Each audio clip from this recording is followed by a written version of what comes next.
All right, game number 3 of the Starbow Ladder Cup number 3. Whoa, 3-3-3 all around. But tied up now 1-1. We'll see how this one goes. Spawning in the top left corner of the map from my insanity, it's going to be the Pink Protoss player, Jade. In the upper right, as the teal Zerg, it is Deathblood. Pretty good comeback and a nice upset, and it's worth noting here because I have to do this again delayed and in real time because of the stream stuff. A lot of people were betting on Jade for that match. Almost nobody betting on Deathblood. So some people are going to definitely have made their money's worth in Partoofs, I guess. I love this betting system. It's so cool and it's so fun. Of course, again, Partoofs are just absolutely have no real value, guys. They're just fun to have, and they'll be used for currency in the future for a lot of things, but yeah, there's betting going on. If you aren't aware of it, you can get involved by checking out the Base Trade TV bot channel. It has all the information there you could ever want to have. But someone actually asked a question prior to getting to this game, before we talk too much about strategy for this one. Did they replace the Dragoon with the Stalker? No, Stalkers and Dragoons have always been available at the same tech. The problem is Stalkers before were so absolutely terrible, even with Blink built into them, nobody favored using them. So you saw a lot of Dragoons get made a lot of the time because they hit so darn hard. But as we saw, Blink Stalkers have been tweaked a little bit to be more specific, I think, towards the Hydralisk busts, and that's why we're getting to see them now mixed in with those Zealots. I don't know, blind guess, what do you think is going to happen in this game? Same thing. Yeah, I would kind of say that. It's the opener, I think, is not going to be too different, but I think it's the mid game to the follow-up that's where you're going to see the changes and the adapting, because quite frankly, for Deathblood to not do some sort of early aggression, whether it's a full-on Hydralisk bust or just a couple of Lings, would be kind of silly to sit back, because that's not what the Zerg race is designed to do. Not in Starbow, not in StarCraft. You're not meant to play super-duper passive. I was gonna make a joke about how you never hear about a turtle Zerg, but Swarm Host got rid of that. Freaking Storm Host, man. Don't even. You know, it's funny too, like, there's no equivalent to the Swarm Host in Starbow, but I kind of think that if played correctly, you would still get those really nice, I don't want to call them boring, but like the longer games where if you got a nice defensive line set up for one player, and because of the way trading works in this game, like, because in regular StarCraft as a Protoss player, you don't really trade, right? It's usually all or nothing a lot of the time, but in Starbow, because you can trade, you can certainly get different and better and more fun engagements. Yeah. So far, pretty normal stuff going down. We actually have a cannon. Last time he did a gateway expand because of the map. This time, you just go ahead and do the Forge Pass expand again. Jade didn't do it before, but he won, so I don't know if I want to criticize him too much on it. I would still like to see a more couple, like, even if it's just 2 cannons instead of 1. I do, actually, yeah. It's that comfort zone. I feel like if he did have 1 or 2 more cannons and he holds that so much better, the counterattack is also just instantaneous win almost. Yeah, because you lose less odds, you lose less Stalkers, you lose less whatever you're using for defense. It just seems like maybe this is a build that it literally is designed to take on this Hydra boost and really punish it. Which I don't play enough Starbow to like really analyze and be like, for sure that's what it is. For all I know, these guys just aren't, you know, I don't know. It's just but it just feels that way. Like every single time he counterattacks after Deathblood's Hydra bust, it's so close to winning straight out in that first game. It really did. We criticize the cannons, but we also can criticize the fact that there's never any spine crawlers for the counterattack, right? There's always like one, if that, or the other ones are coming in late. I mean, static defense, it's good. It's not a poor investment. You're not wasting your money by going for it. Well, we're gonna see if he does go ahead and decide not to throw down cannons and hold like he did last time, or to throw down those cannons. I think this wall is actually smaller, significantly smaller than that first map. The problem is the cannon. The problem with cannons versus Hydralisk and why the Hydralisk works so well is that cannons don't have range to shoot the Hydralisk if they're shooting the front lines here. So at least your gateway and your forge are incredibly exposed and in danger. Oh, he's actually getting Dragoons. Dragoons have range on them, which is kind of okay. I don't. They're not that good versus Hydralisk though, especially not versus Lings either. I really wonder why he would change it up after. I feel okay. Maybe last time he didn't do so well in the late game, but honestly, I think it's because he didn't have Storm, not because he went for Blink Stalkers. Yeah. But in the early game, he seemed to have a very dominant style against it. So I don't know.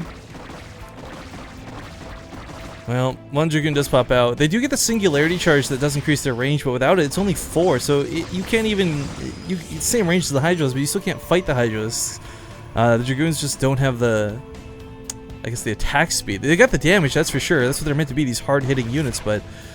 As we see, it just kind of tickles the Hydras and pushes it back. Looks like it was a mistake. He's going into Stalkers. Yeah. Like this choice a lot better. I mean, it's not even about the damage per se for a Stalker. I mean, Stalkers just by default don't have a lot of damage built into them. But the blink, the mobility, the maneuverability.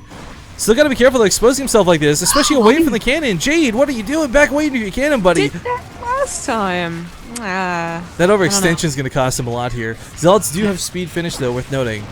A couple of drones being pulled in this. Dragoon is gonna go down. Chrono Boosts are going out left and right, but he should be able to hold this. He should be able to hold this with what is a low amount of units, but still keeps him in the game. Oh, there was no reason to push out like that. At least not yet, because we did see that when he did push out after a certain time, he actually just rolled over the Hydralisk, but that wasn't the time. Alright, so this is phrased very poorly, but I think it's hilarious, so I am going to repeat it. Someone's asking if the Nexus just got an erection. No. You have a Cadrian Crystal upgrade. They do not come equipped with the ability to Chrono Boost. That's what this tower on the top of the Nexus does. It also gives them the ability to recall, but recall on a Nexus is garbage, so we're not going to talk about it. We're going to pretend it never...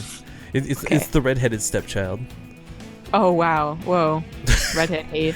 No, but okay, the recall ability, it's great. You can recall up to 5 units, but it's once recalled, units are dormant for like 10 seconds. You can't use them, so it's good for saving units, but it's not good for really using them for any sort of harass.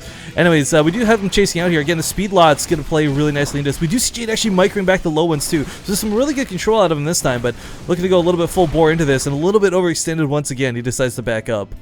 You know, if I could say 2 things, like for Jade, his Achilles heel always seems to be like his lack of static defense, but sorry, not his static defense, what I'm saying, his overextensions. But for Deathblood, his is his lack of static defense. Like he's still got this nice army dancer in the middle of the map, but there's no spine crawlers down. So if he loses these Hydralisks in one bad engagement, there's nothing to stop Jade from just coming through and destroying his base. Yeah.